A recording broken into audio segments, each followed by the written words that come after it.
Good morning to all of you. Today we are passing on the next chapter, sets and relations and functions. Okay, तो sets के बारे में हम क्या जानते हैं देखिए. The collection of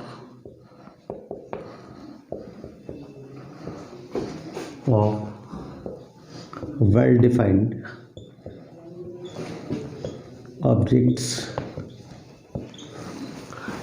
The collection of well-defined objects is called a set. ये डेफिनेशन है सेट की, इसको सेट बोलेंगे. अब सेट में जैसे द कलेक्शन वेल डिफाइंड का मतलब क्या है पहले वो समझ लें कि what does it mean. Well defined means, इस वेल डिफाइंड से मतलब है the things which we are collecting must possess the same property.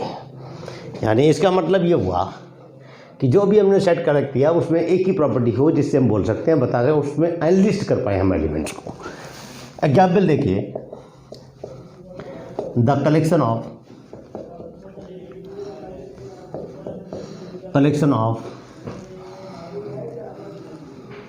vowels of English alphabet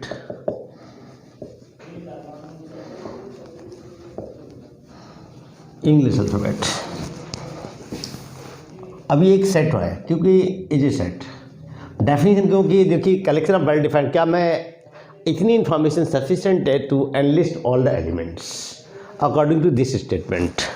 उसने कहा कि द कलेक्शन ऑफ वॉबल्स की बात कर रहे हैं ऑफ इंग्लिश अल्फाबेट. तो कोई पूछे अगर हमसे कि हाँ भाई कौन कौन से हो सकते हैं तो मैं बता सकता हूँ इसमें इजीली, क्योंकि ए आएगा, ई आएगा, आई ओ यू. तो डैट मीन्स इसका मतलब क्या हुआ, ये कलेक्शन वेल डिफाइंड है. जब वेल डिफाइंड है तो ये एक सेट है. एग्जाम्पल सेकेंड, अब किसी ने पूछा the collection of rich persons of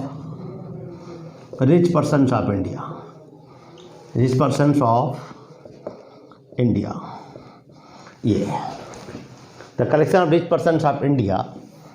अब पूछा जाता है इस सेट है या नहीं है.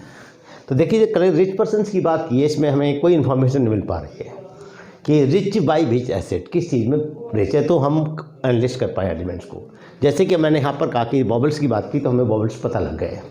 इसमें रिच पर्सनस की बात कही है तो रिच पर्सन किस कॉन्टेक्स्ट में हैं, क्या उनका तरीका है चेक करने का, कौन सी बेसिस पे हम उनको रिच कह रहे हैं. कोई प्रॉपर्टी है नहीं हमारे पास दी, तो हम इसमें ये नहीं कह सकते कि कलेक्शन जो रिच पर्सन का कलेक्शन है ये एक सेट है या नहीं है. तो इज नॉट ए सेट, ये सेट नहीं है. Rich person of India is not a set.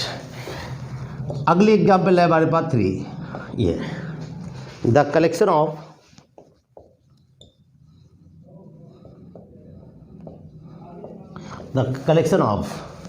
मैंने कहा कि collection of letters of the word है हमारे पास. मैथमेटिक्स ले लीजिए, THEMATICS मैथमेटिक्स. ठीक है, collection of letters of the word mathematics is a set, क्योंकि हम इसमें एनालिस्ट कर पाएंगे कि कौन कौन से लेटर्स हैं. ठीक है भाई. अगला एग्जाम्पल क्या है, एग्जाम्पल 4. अगर मैं कहता हूँ the collection of best batsman of Indian cricket team,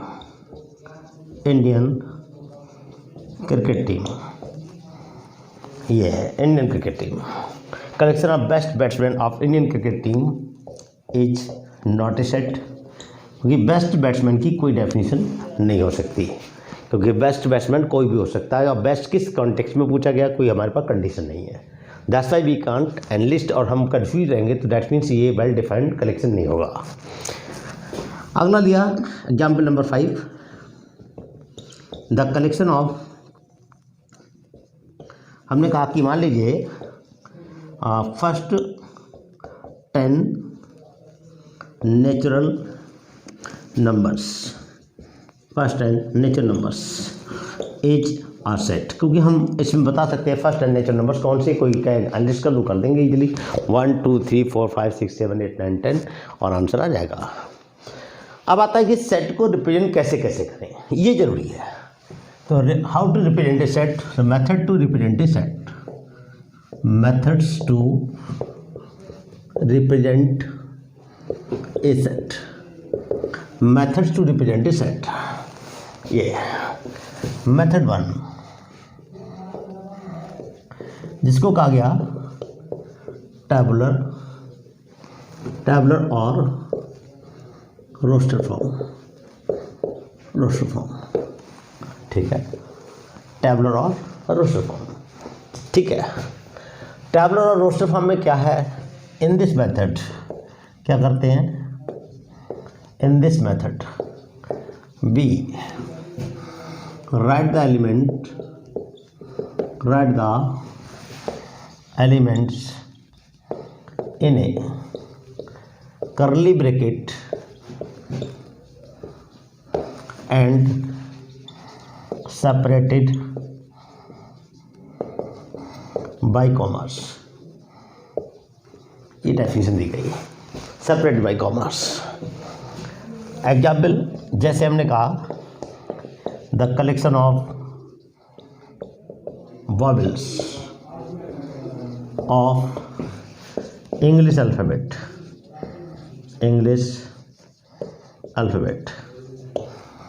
is a set। अब ये एक सेट है, इसको हम कैसे लिख सकते हैं, in roster form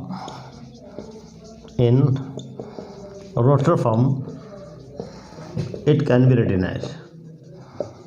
be written as, अगर मान लीजिए कोई सेट ए है और इसमें वॉवल्स क्या, ए ई आई ओ यू, ये हमारे पास है, राइट भाई, ए ही है, तो this is called roster form. मतलब ये हमने स्टेटमेंट दी है और उसके लिए हम रोस्टर फॉर्म में लिखना चाहते हैं तो ऐसे लिख सकते हैं। एग्जाम्पल सेकेंड की बात करें, हमने कहा कि मान लीजिए मैथमेटिक्स की बात की, the collection of letters of the word है हमारे पास मैथमेटिक्स,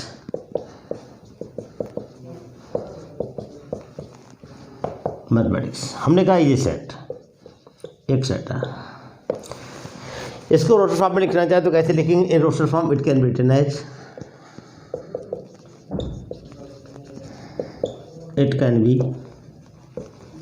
रिटन एज, ठीक है। अगर मैं रोस्टर फॉर्म की बात करूं तो कैसे लिखेंगे, मान लीजिए कोई सेट इस तरह से ले लीजिए, इसमें लेटर नहीं पी मान लीजिए एक सेट है, इसमें आएंगे एम ए टी, फिर क्या है एम ए टी एच, फिर ई, फिर एम आ गया तो दोबारा नहीं लिखेंगे, ए आ गया दोबारा नहीं लिखेंगे, टी आ गया दोबारा नहीं लिखेंगे, फिर लिखेंगे आई सी एस बन गया। देखिए मतलब एम आया, पहले हमने एम लिख लिया, फिर ए आया लिख लिया, फिर टी लिख लिया, फिर एच लिख लिया, ई लिख लिया। अब एम को दोबारा नहीं लिखना है, ए को दोबारा नहीं लिखना है क्योंकि आ चुका है, तो टी दोबारा नहीं लिखा जाएगा, फिर बचा आई सी एच। तो क्योंकि repetition of elements is not allowed in a set, उसका कोई बेनिफिट नहीं है, अगर लिखा भी तो वो एक ही बात है, रिपीटेशन हम लिखते नहीं कभी भी, स्टैंडर्ड फॉर्म में कभी नहीं लिखा जाता सेट में। अब मान लीजिए कहते हैं कोई कार्डिनल नंबर की बात करते हैं इसकी छोटी सी, पहले तो हम इसे ही बताते हैं कार्डिनल नंबर क्या होता है। कार्डिनल नंबर और कई लोग कहते हैं कार्डिनलिटी ऑफ ए सेट, क्या होता है इसमें, अगर मान लीजिए किसी सेट में n एलिमेंट्स है, ये कहते हैं the number of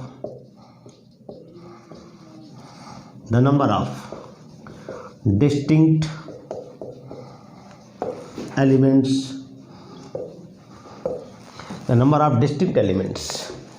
of a set is called its cardinal number।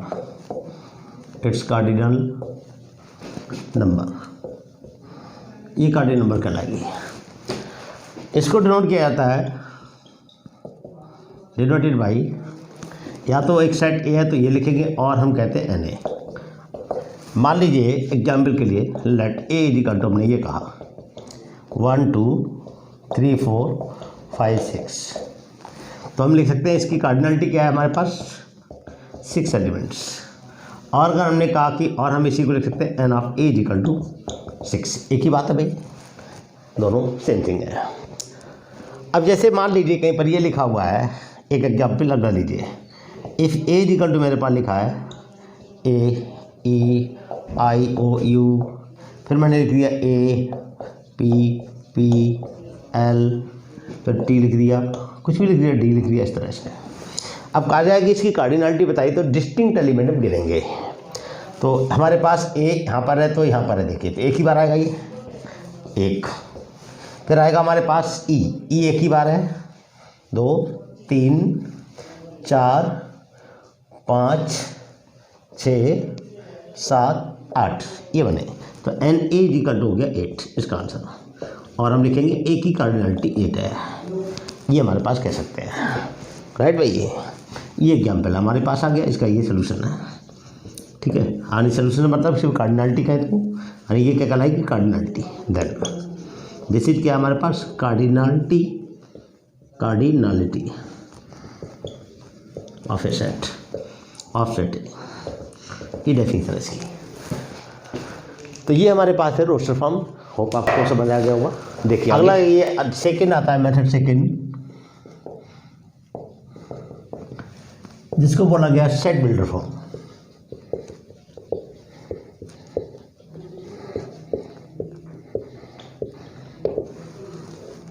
Set builder form इसको बोला गया। ये क्या हमारे पास, in this form we write a specific letter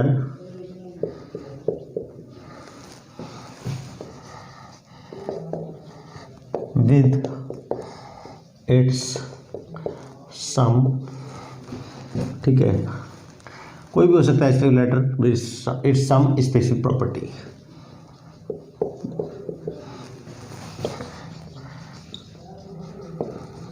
ये एग्जाम्पल के लिए देखिए, जैसे कि हमने कहा, मान लीजिए हमने कहा कि the collection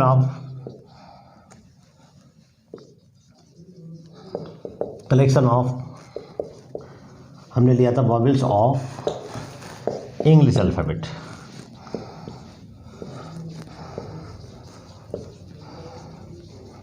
is a set, एक सेट है, the collection of vowels of English alphabet is a set. इसका मतलब क्या हुआ, और इसे किस में लिख सकते हैं इस तरह से, इन रोस्टर फॉर्म, इसमें हमारे पास set builder form, in set builder form it can be written as, can be written as. ये कैसे लिखा जाएगा, देखिए हमारे पास ये लिखा जाएगा, हमने कोई एक सेट ले लिया है और मैं एक जनरल एक एलिमेंट या स्पेसिफिक कोई हमने लेटर ले लिया, एक्स ले लिया। अब हमने ऐसी प्रॉपर्टीज़ की बतानी जिससे कि सारे मैं एलिमेंट जो वॉवेल्स हैं वो सारे के सारे एनलिस्ट कर पाऊँ अगर मैं उस प्रॉपर्टी के थ्रू जाऊँ। तो हमने कहा कि एक्स इज ए प्रॉपर्टी बताइए, एक्स इज ए, हाँ क्या है हमारे पास, X is a vowel of English alphabet,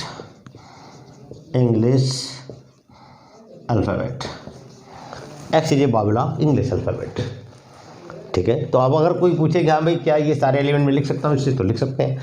x क्या है, वॉवेल है, किसका, इंग्लिश अल्फ़ाबेट का। अगर वॉवेल है तो मैं क्या करूँगा, इसमें कहूँगा भाई वॉवेल जो मैं बोल लिख लूँगी, तो आप कहेंगे ए आएगा, ई आएगा, आई आएगा, ओ आएगा, यू, तो मैं सारे एलिमेंट बता सकता हूँ। तो ये इसकी roster form set builder form की खास बात है कि एक तो ये हमारा टाइम बचाती है लिखने में, साथ में स्पेस बचता है। अगर आपसे कोई कहा जाए कि बहुत सारे एलिमेंट्स लिए हैं और वो सारे एनालिसिस करो तो बहुत टाइम कंज्यूम होगा, उस टाइम और स्पेस को बचाने के लिए इस फॉर्म को इस्तेमाल किया गया था। अब देखिए अगला एग्जाम्पल ले सकते हैं हम, एग्जाम्पल सेकेंड, अब मैंने कहा कि ये एक सेट है, मैंने कहा लेट ए इक्वल टू, ये मैंने कहा कि 1/2, 2/3, 3/4, 4/5, 5/6, 6/7, 7/8, 9/10, यहाँ तक गया। 7/8 के बाद 8/9 भी आएगा, पहले 8/9, इतना बहुत है। तो मैंने कहा इसको सेट बिल्डर फॉर्म में लिखिए, right it in set builder form, right it in set builder form, set builder form, right it in set builder form, ठीक है। अगर मैं कहूँ यहाँ पर ए क्या है, तो आज का आंसर क्या आएगा सेट बिल्डर फॉर्म में, देखिए सोल्यूशन ये है। तो मैं एक जनरल लिमिट लिखूँगा एक्स सच दैट, यहाँ पर एक्स क्या आएगा, इक्वल टू 1 2 3 अप टू 8, यानी एन बाई पहले लिखूँगा, और यहाँ से एक ज़्यादा यहाँ से एक ज़्यादा यहाँ, तो पहले अगर एन है तो यहाँ पर एन प्लस 1। अब मैं एन के बारे में बताऊँगा, एन क्या है। एन पहली बात एक नेचुरल नंबर है, ठीक है, 1 2 3, और कहाँ तक जाएगा एन, 8 तक जाएगा। तो N N belongs to a natural number, ये बिलोंग्स टू का साइन होता है, और एन है कहाँ से कहाँ तक, एन जा रहा है 1 से लेके 8 तक, बस डेट्स इट, आंसर आ जाएगा। तो मैं यहाँ से लिख सकता हूँ इसके लिए सेट बिल्डर फॉर्म में, ठीक है। आई होप आपको समझ आ गया। उसको लिखना किस में, right it in set builder form, set builder form, ये आ गया। तो सॉल्यूशन क्या बनेगा हमारे पास, ये। अगर हम देखें ई के लिए तो क्या लिखेंगे, x is such that x is equal, तो मैं देखूँ तो ये क्या है, 1 फिर 4 फिर 9 फिर 16 25, दैट मीन्स ये क्या है 2 का स्क्वायर, ये 3 square 4 square 5 square, that means ये 1 स्क्वायर लिख सकते हैं हम, एन स्क्वायर। एन एक हमारे पास क्या है, एक नेचुरल नंबर, अब कहाँ तक जाना है उसका कोई एंड नहीं है, कि डॉट डॉट डॉट है, तो मतलब मैं कहीं तक भी जा सकता हूँ।